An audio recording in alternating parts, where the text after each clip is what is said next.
Welcome students to my channel. Today we are going to solve the MCQ questions of class 9th civics chapter 2nd. So let's get started. A first question. Liberty of preamble of Indian Constitution. यानी Indian constitution में जो liberty के कितने types है आपको बताना है. आपके ऑप्शंस हैं 3, 4, 5 and 6.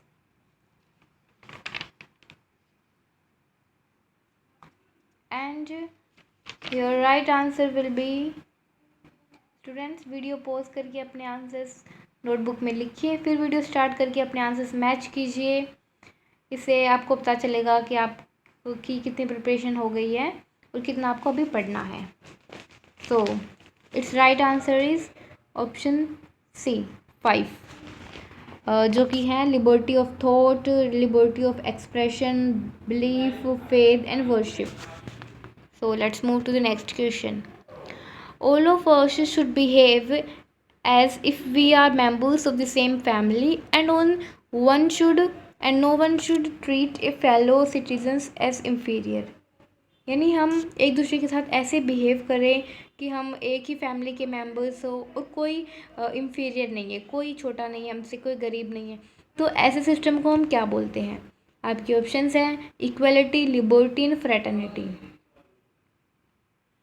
And your right answer will be, student जल्दी जल्दी कमेंट बॉक्स में अपने आंसर्स लिखो.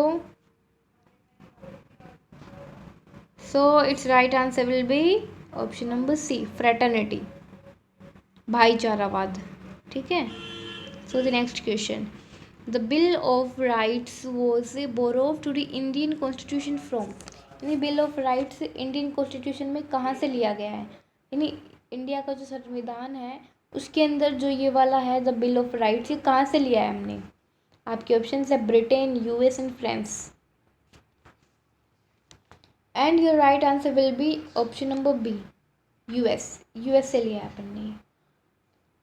Now the next question. Apartheid in South Africa was discriminated on the basis of. Apartheid में क्या होता है? किसके बेसिस पे वो भेदभाव करते हैं साउथ अफ्रीका में? आपके ऑप्शंस है कास्ट के बेसिस पे, जेंडर, रिलीजन या फिर रेस. आई होप आप लोगों ने अपने आंसर्स कमेंट बॉक्स में लिखे होंगे. And your right answer will be option number D, race. Race means colour के बेसिस पे वाइट्स, ब्लैक्स, इनमें डिस्क्रिमिनेट हुआ था अपार्थाइड में. Now the next question. The Indian Constitution came into effect on. Indian constitution कब लागू हुआ? आपके ऑप्शंस है 26 जनवरी 1950, 26 जनवरी 1947, 26 जनवरी 1949 and 26 December 1950. And your right answer will be option number ए, 26 जनवरी 1950.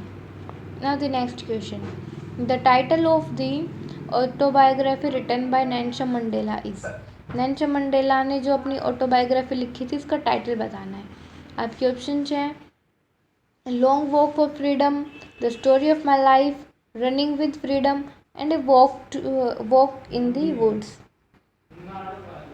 And your right option will be, right answer will be option number A, long walk for freedom.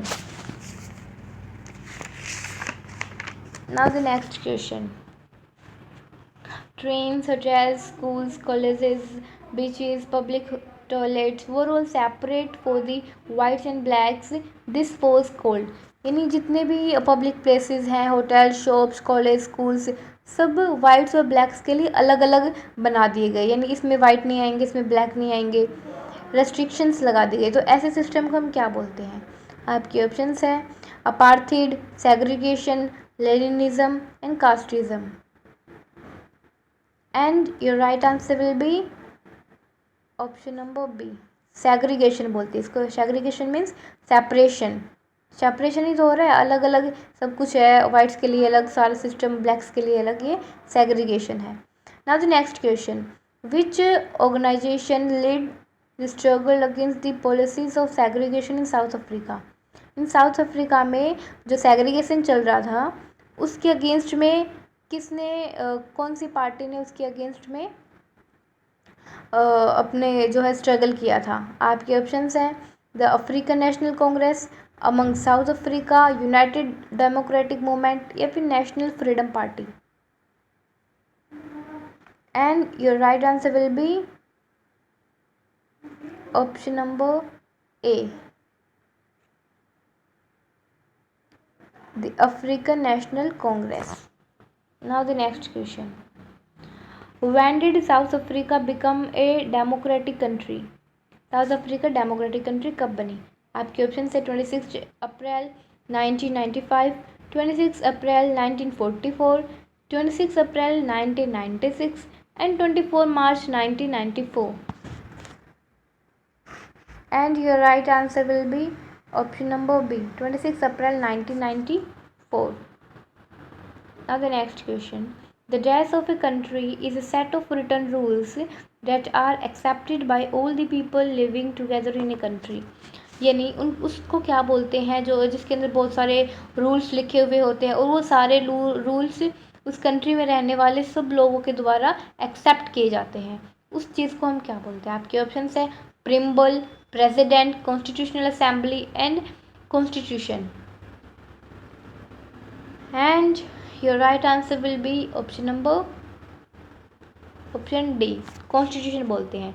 Constitution के अंदर बहुत सारे रूल्स लिखे जाते हैं जो कि सब उस कंट्री में जितने भी लोग रह रहे हैं उन सब के द्वारा एक्सेप्टेड किए जाते हैं. Now the next question. Who among the following was not a member of the constitution assembly? Constitutional assembly के इनमें से कौन से मेंबर नहीं थे? आपके ऑप्शंस हैं Jawaharlal Nehru, Rajendra Prasad, Mahatma Gandhi and T Krishnamachari. And your right answer will be option number C, Mahatma Gandhi. ये महात्मा गांधी कॉन्स्टिट्यूशनल असेंबली के मेंबर नहीं थे. Now the next question. When was Nelson Mandela sentenced to jail? Nelson Mandela को जेल कब हुई? आपके ऑप्शंस हैं 1950, 1965, 1947 and 1964. And your right answer will be option number D, 1964. Now the next question. When did Motilal Nehru and other Congress leaders draft a constitution for India? Motilal Nehru और जितने भी Congress leaders थे उन्होंने इंडिया के लिए जो कॉन्स्टिट्यूशन है वो कब ड्राफ्ट किया था? आपके ऑप्शन है 1931, 1930, 1928 and 1927. And your right answer will be option number C, 1928. Now the next question. When were elections to the Constitutional Assembly held? Constitutional Assembly के इलेक्शंस कब हुए थे? कॉन्स्टिट्यूशन असेंबली मतलब वो ग्रुप या वो कमेटी जिसने कॉन्स्टिट्यूशन बनाया था इंडिया का. आपके ऑप्शंस हैं जुलाई 1946, दिसंबर 1946, जुलाई 1947 एंड दिसंबर 1947.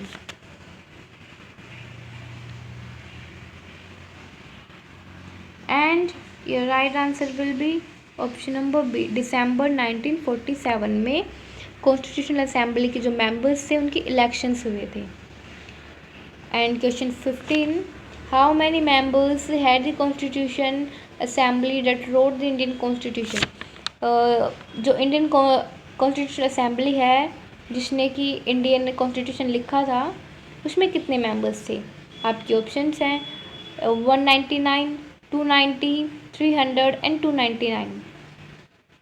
And your right answer will be option number D, 299 members थे. Now the next question. Who framed the Indian constitution? Indian constitution को किसने फ्रेम किया था? आपके ऑप्शंस हैं किसने बनाया था इंडियन कॉन्स्टिट्यूशन को?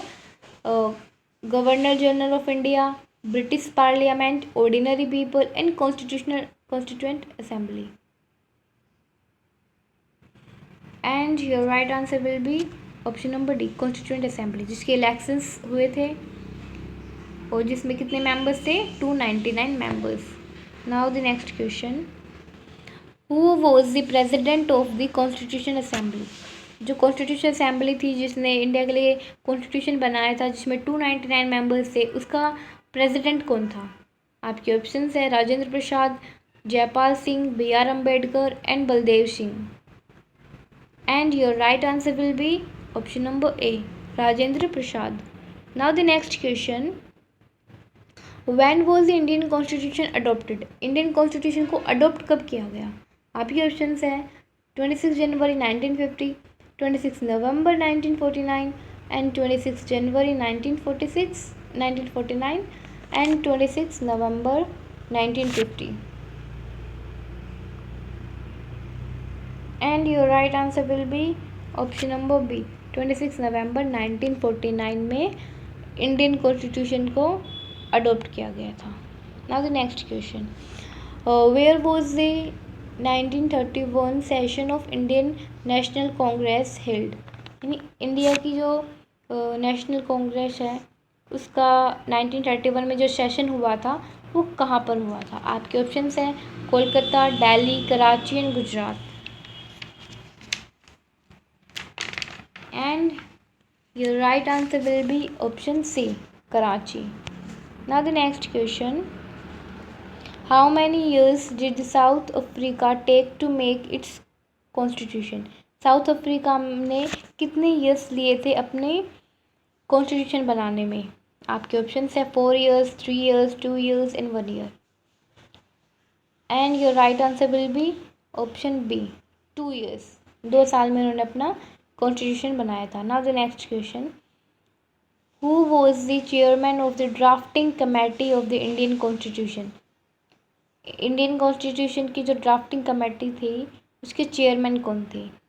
जिसने कॉन्स्टिट्यूशन बनाया था उस कमेटी के। आपके ऑप्शन है B R Ambedkar, Rajendra Prasad, Jawaharlal Nehru, Rajendra Prasad and Baldev Singh. And your right answer will be option number A, B R Ambedkar.